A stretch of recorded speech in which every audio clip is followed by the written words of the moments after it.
my apartment, you might notice it's a little more put together in the last few videos, so we'll do that. My new development though is that I've been trying to get 10,000 steps a day. Wow, Claire, no one's ever done that before. Hear me out. I used to only be like, okay, either I'm lifting or I'm running, and I'm running on some kind of like structured plan, and I'm lifting on some kind of like structured plan, one or the other. And I've been continuing my goals with lifting, but I've just been having more of that like cagey, anxious energy that has no direction feeling. And the thought of starting a full-fledged running plan seems like too much to take on. So I've been going on walks either before or after my lift at the gym, just getting an extra 2,000 steps. So at least when I start my day, it's not like my watch says, oh, you walked 900 steps. Babe, that is from here to the kitchen and back a few times. That's not gonna do it.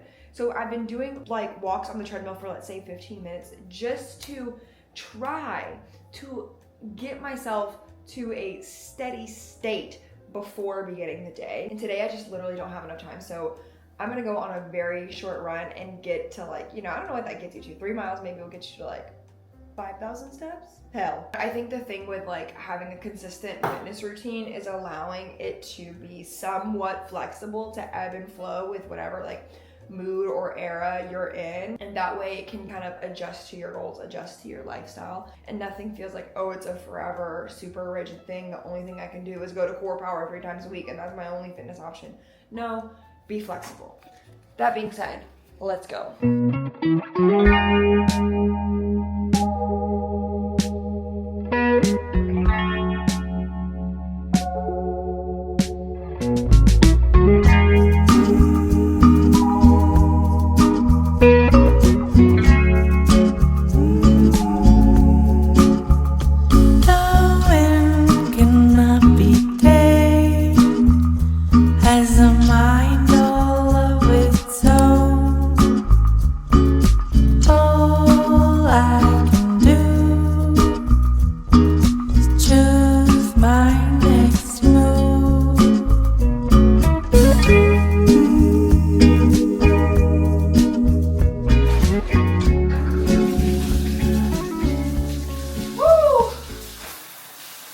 5,000 steps in 20 something minutes. Doesn't get much easier than that. That's why I think running's the most approachable sport.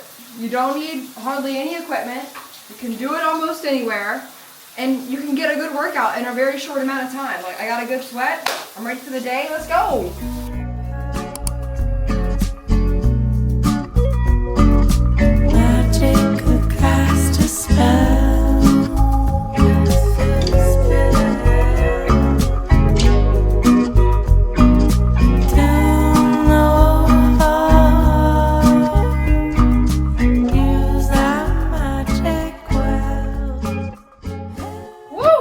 I just got off that call. I already know I sounded like a dumbass. Early in the morning, so maybe I might have a little bit of a stutter. And I'm still new to this industry, and there's a lot of terminology I don't know. So sometimes I just have to own it and be like, listen, I'm still new at understanding this, but if I hear you correctly, then I need to XYZ, XYZ, XYZ.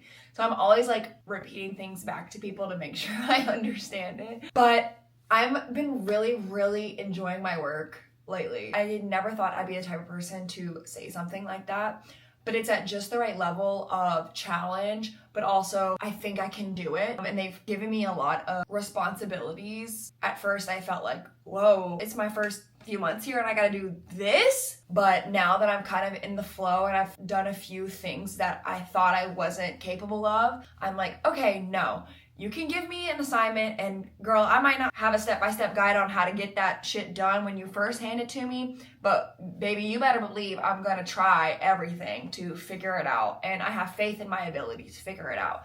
And I also have faith in my ability to ask for help. So what a good fucking feeling. In the meantime, I'm gonna cook some breakfast since we started the workday early, and then go grab a coffee.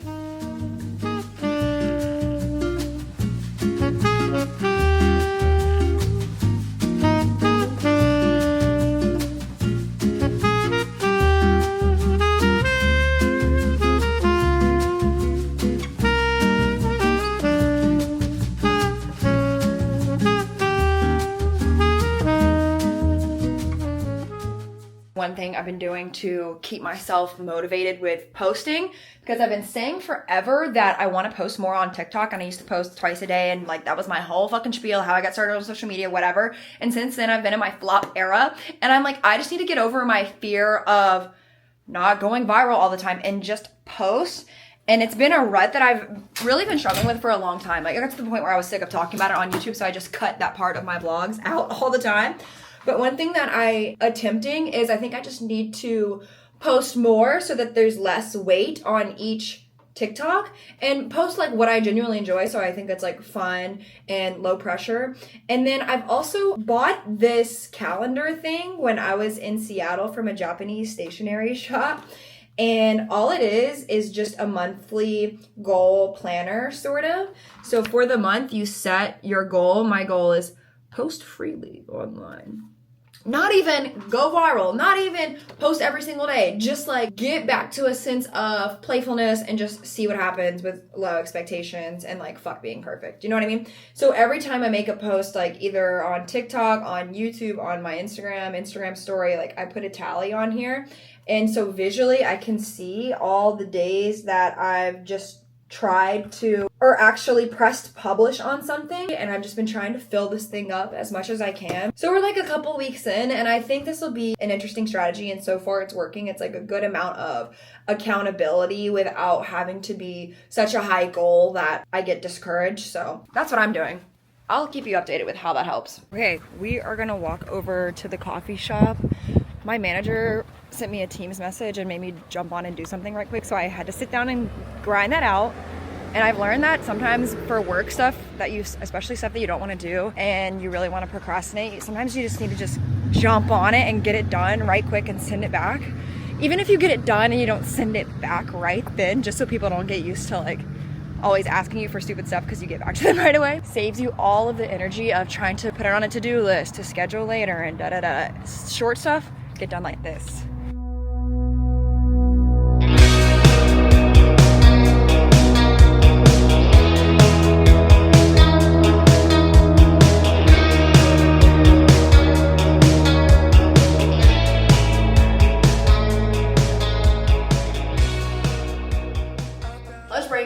And I want to show you guys what I've been able to do to decorate my apartment, but since the last video, because a lot of progress has been made. Let me know what you think, or if you guys have suggestions. Okay, first of all, I got this beautiful West Elm dining table, and original price was $800, and I got it for $125 off Facebook Marketplace. And the funniest thing about going to pick it up is that it was two lesbians that I bought it from, and when I walked up, they were like, "Oh my God, we've seen you on TikTok before." And I'm like, shut up. And we had a key, and I'm obsessed with them. So shout out to the lesbians for this table. This vase I'm gonna fill with flowers in the middle. And then I bought this kind of cheap area rug at IKEA, but it's a really light color, and I don't know if it has enough contrast from the actual color of the floor. So I'm still deciding how I feel about that. I successfully put together my bookshelf again, even though it fell. And I'm slowly gonna be piecing together like more objects to have like vertical height instead of just being all books. I got this for free from a neighbor on a walk. They just had a box outside saying free, please take. And I really love that. Finally put together what will be the gallery wall for this space. You know, I have mixed feelings about filling up walls with a gallery, because sometimes if you do it in a certain area, it kind of feels like, oh, you need to cover every square inch. I really eventually want to trade out some of these for more bigger statement pieces and have fewer of them. But for now, this is super fun. Got this Bruce Lee poster in Seattle. Laundromat, because I love that movie, Everything Everywhere All at Once, about a laundromat. Stussy surfing. Got this in Joshua Tree, Etsy, At Home in Alabama, some Basquiat, some Michael Jordan, Yayoi. This is from a shop in Denver. Vintage Mustang poster, because my mom used to drive a Mustang as her first car. TikTok artist, because that's a vibe. You already know. So a lot of the same pieces. First of all, at night is really when the apartment shines as like cozy and vibey, and in the day it feels kind of gray and dark, so I want more lighting. You see how this wall is so blank and there's not really enough up high? I got the viral paper lantern from IKEA. This is only like 15 bucks. and I need to still buy the wire to hold it up. This is a huge paper lantern shade, and I think if that looks like I expect it to look, it's gonna be super freaking cool. So this is a crow rug from All Modern, but I love it has this subtle like wavy stripe texture to it, and it feels so fucking soft, and it's bigger. It's the perfect size for the space. I'm gonna keep this rug forever. And then you notice behind me I have some curtains. This is something I'm experimenting with just because there's so much blank wall in here, and this window doesn't really go anywhere that pretty, so it's kind of like, it's okay to cover up a little bit. I also need to cover up this like ugly AC unit. And so I was kind of experimenting, and curtains aren't that expensive. I was experimenting with having some kind of texture, but have this be super sheer so you can still get light through. It's not meant to be blackout or really function as curtain at all. Kind of want a new TV stand, kind of want to mount this, but that might be too much work just for renting. So it's slowly starting to feel a lot more like home, but I still feel that there's so much left to do. The improvements I made are things you can't even really see. One of them being I got this Pura air freshener, and every morning when I wake up and when I get home from work, it's programmed to release a scent, and the scent that I have in it right now is linens and surf, and it's one of my favorite things. It's almost like a guilty pleasure, and when it comes on I'm like and when I walk back into my apartment I'm like this smells so good. Okay, did some more work. I'm cooked. I have one more meeting later today, but I'm gonna take a quick break and run to the grocery store down the street and get some little snacks, because guess what? Today, the new season of The Queer Ultimatum has just came out on Netflix, and I'm having a watch party with my friend, and we're making a charcuterie board, and she's responsible for bringing the salty and I'm bringing the sweet. So I'm going to Trader Joe's to get some sweet stuff for the charcuterie.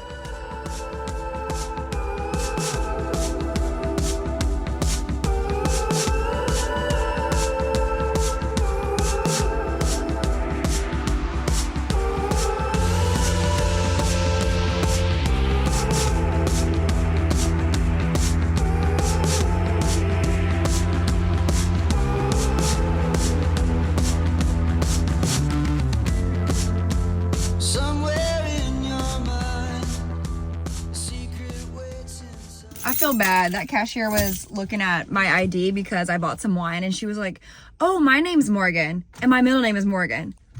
So I'm like, and all I could think to say was, oh, okay. Like, am I a bitch? And you know they're trained at Trader Joe's to like try to get you in conversation with them. Sorry, girl, I killed it. And I liked your vibe. I was nervous. Know the song?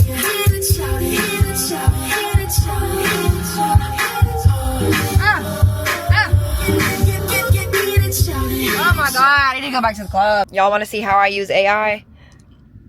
Shopping list of the sweet things that I'm bringing for my charcuterie board. Baby, I don't have time to do all this executive function stuff. Somebody needs to do that for me. Ta-da! And that's one of the ways I use AI. I will say, if you're a person that struggles with anxiety, maybe you can relate to this, because one way I've realized my anxiety manifests is in like these perceived deadlines that are not real. For example, with watching The Queer Ultimatum tonight, at one point, we were deciding like whose house to watch it at, and I convinced myself that the polite thing to do would be to offer to watch it at my house, and the only way we could watch it at my house is if I owned a bigger couch, because right now my couch is like too small to really like sit comfortably with someone. And so then I started convincing myself that I needed to decide on a couch, order it, have it shipped, deliver it, and put together just so I could offer to watch it at my house. And I need to get that all done within a week so that we could watch The Queer Ultimatum. Reality check, you don't need a new couch to watch a TV show, and you don't have to host at your house if you just moved to a new place. Yeah, sometimes it really is that simple. This perceived deadline is actually not real, and I have to step out and be like, babe, take the $3,000 couch out of your shopping cart right now, and take the rush order shipping out of your shopping cart right now. Okay, these Baby's Breath flowers, gonna go in my new vase, of course. And the reason I like getting these is, number one, they smell good, two, they're cheap, and three, they dry pretty. So even if these die out pretty fast, they're still gonna look good in my vase. So